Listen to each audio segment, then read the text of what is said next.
மலர் வந்து இன்னைக்கு ஒரு நாளாவது சந்தோஷமா இருக்கணும்னு நினைக்கிறவங்க நம்ம வீடியோவை லைக் பண்ணிக்கோங்க. இன்னும் சப்ஸ்கிரைப் பண்ணாதவங்க சப்ஸ்கிரைப் பண்ணிக்கோங்க. கோயிலுக்கு மலர் அவங்க பாக்யராஜையும் அனுப்பி வச்சுட்டு மதி வந்து சமையல் வேலையெல்லாம் நல்லா பார்த்துட்டு இருக்காங்க.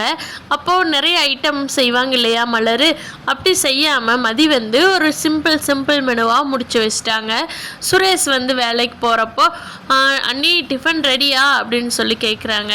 அப்போது மதி தான் வேகமாக வெளியில் வந்து அண்ணி இன்னைக்கு கோயிலுக்கு போயிருக்காங்க அக்கா, அதனால் நான் தான் டிஃபன் பண்ணியிருக்கேன், ரெடி ஆயிடுச்சு, சாப்பிட்டு போகிறீங்களா, லஞ்சும் பேக் பண்ணி வச்சுட்டேன் அப்படின்னு சொல்கிறாங்க. ஓ நீ தான் செஞ்சியா அப்படிங்கிறாரு சுரேஷ். ஆமாம் நான் தான் செஞ்சேன், என்ன சாப்பிட்றீங்க, எடுத்து வைக்கட்டுமா அப்படிங்க. ஓகே எடுத்து வை அப்படிங்கிறாங்க.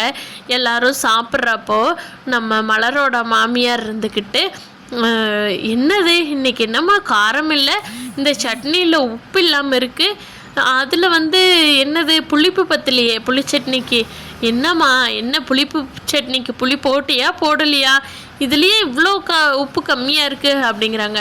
இந்தாங்க பொடி உப்பு இருக்குல்ல எடுத்து போட்டுங்க, யாருக்கு பத்தலையோ போட்டுங்க அப்படிங்கிறாங்க. ஆமாம் எல்லாம் டைனிங் டேபிளில் கொண்டுட்டு வந்து வச்சா போட்டுக்க முடியும், அடுப்படியில் சாப்பாடு செய்யும்போது செஞ்சால் தானே போட்டு நல்லா சாப்பிட முடியும், இங்கே கொண்டுட்டு வந்து நாங்கள் டேஸ்ட் பார்த்தா போட்டுக்க முடியும் அப்படின்னு சொல்லி அவங்க அத்தை சொல்கிறாங்க. இதுக்கு மதி கேட்குறாங்க. ஆமாம் தயிர் சாப்பாடு நம்ம சாப்பிடும்போது தயிரோடு யாருமே உப்பு போட்டு வைக்கிறது இல்லையே, நம்ம தானே போட்டுக்கிறோம், அப்படி கம்மியாக இருந்ததுன்னா போட்டுக்குங்க அப்படிங்கிறாங்க. அம்மா இந்த வாய் தாம்மா உனக்கு, இந்த வாய் இல்லைன்னா நீ என்ன தான் பண்ணுவியப்போ. ஆமாம் உங்கள் அம்மா அப்பாலாம் ரொம்ப அமைதியாக இருக்கிறாங்க, நீ மட்டும் இந்த வாய் எங்கேருந்ததா பேசி பழகுனியோ அப்படின்னு சொல்கிறாங்க. என்ன பண்ணுறது, யார் நம்மளை பேச வைக்கிறாங்களே அப்போ பேசித்தானே ஆகணும் அப்படிங்கிறாங்க மதி.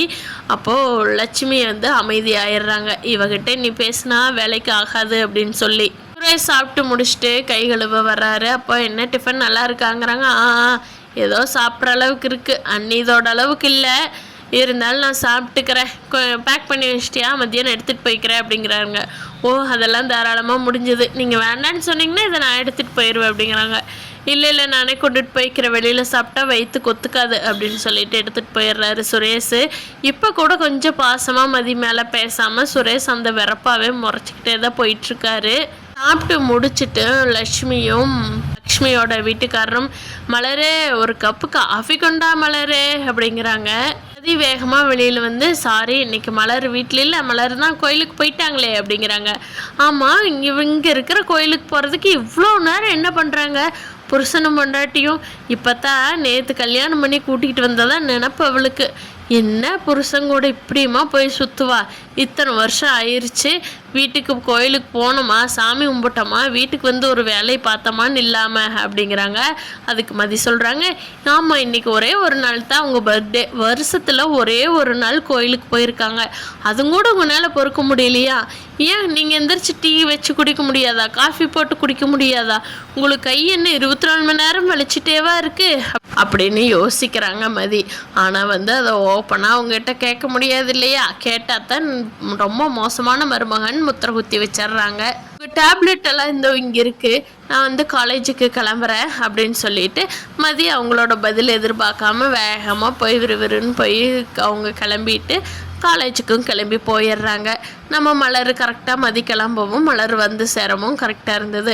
ஏம்மா பாக்கியராஜ் உனக்கு இன்றைக்கி பேங்க் இருக்காடா இல்லை லீவாடா, போய் உன் பொண்டாட்டி கூட என்ன மணிக்கணக்கில் சுற்றிக்கிட்டு இருக்கிற, இங்கே இருக்கிற கோயிலுக்கு போயிட்டு வர்றதுக்கு இவ்வளோ நேரமாக 2 பேர்த்துக்கு அப்படிங்கிறாங்க லட்சுமி. அதுக்கு பாக்கியராஜ் சொல்கிறாரு, இல்லைம்மா கோயிலில் கொஞ்சம் இன்றைக்கி கூட்டம்மா, அதனால் கொஞ்சம் சாமி கும்பிட்டு வர்றதுக்கு நேரம் ஆயிடுச்சு, அர்ச்சனையெல்லாம் பண்ணிட்டு வர்றதுக்கு லேட் ஆயிடுச்சு அப்படிங்கிறாங்க.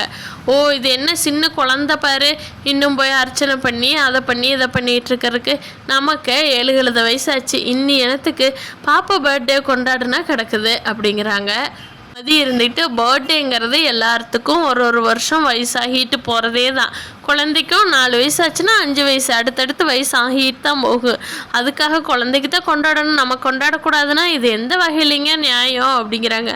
அம்மா தாயே நீ லெக்சர் எடுக்காதம்மா, காலேஜ் போய் லெக்சர் எடுக்கோ, இப்போ கிளம்பிக்கோ அப்படின்னு சொல்லி லட்சுமி அனுப்பிச்சி வச்சிட்றாங்க மதியை. மதி வந்து அக்கா நைட்டு டிஃபன் எதுவும் பண்ணிடாதீங்க, லஞ்சுக்கும் நான் சேர்த்து வச்சுட்டேன், நீங்கள் போய் இன்றைக்காவது சாப்பிட்டு கொஞ்ச நேரம் படுத்து தூங்குங்க அக்கா அப்படின்னு சொல்கிறாங்க. சரி மதி நான் பார்த்துக்கிறேன் அப்படிங்கிறாங்க.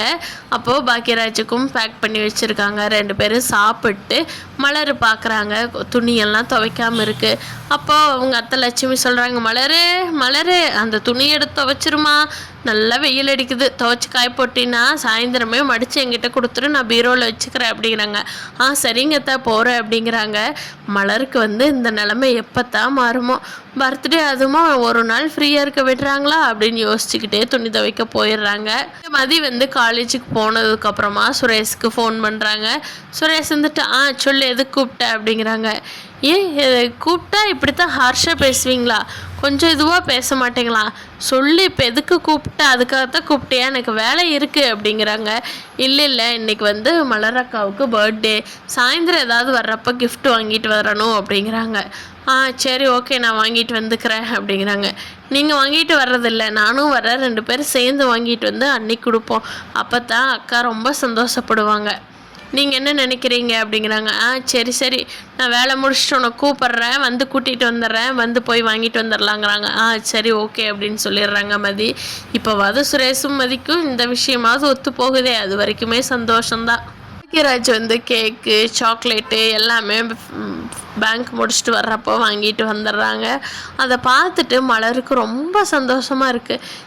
நம்ம கேக்கெல்லாம் கட் பண்ணினதே இல்லையே, நமக்கு தெரிஞ்ச வயசுலேருந்து, இன்னைக்கு பாருப்பா பாக்கியராஜ் வாங்கிட்டு வந்துட்டாரு அப்படின்னு சொல்லி பார்த்துட்ருக்குறாங்க. ஆச்சரியமாக பாசமாக காதலாக பார்த்துட்ருக்காங்க பாக்கியராஜிவே.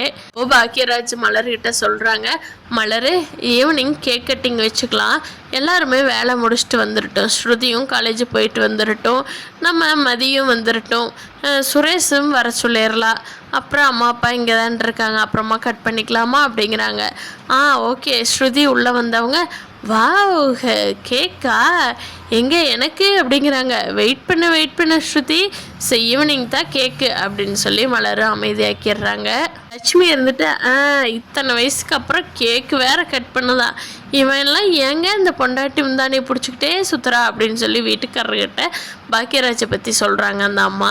வீட்டுக்காரர் விடு என்ன பண்ணி தொலைகிறது, அவங்க ஏதோ பண்ணி வச்சுருக்காங்க பாக்கியராஜா, அதனால தான் அவ சொன்னபடியே கேட்டுக்கிறான் அப்படின்னு சொல்லி 2 பேரும் பேசிகிட்டு இருக்காங்க. சாயந்திரமா மதியம் சுரேஷ் வந்து நம்ம மலருக்கு ரொம்ப பிடிச்ச கிஃப்டாக வாங்கி கொடுக்குறாங்க. மலருக்கு பார்த்துட்டு கண்ணீரே வந்துடுது. மதி ரொம்ப தேங்க்ஸ் மதி, இதையெல்லாம் நான் எதிர்பார்க்கவே இல்லை தெரியுமா, என் பர்த்டே அதுமா இப்படியெல்லாம் நீங்கள் கிஃப்ட் பண்ணுவீங்கன்னு நான் நினைக்கவே இல்லை தெரியுமா மதி அப்படிங்கிறாங்க.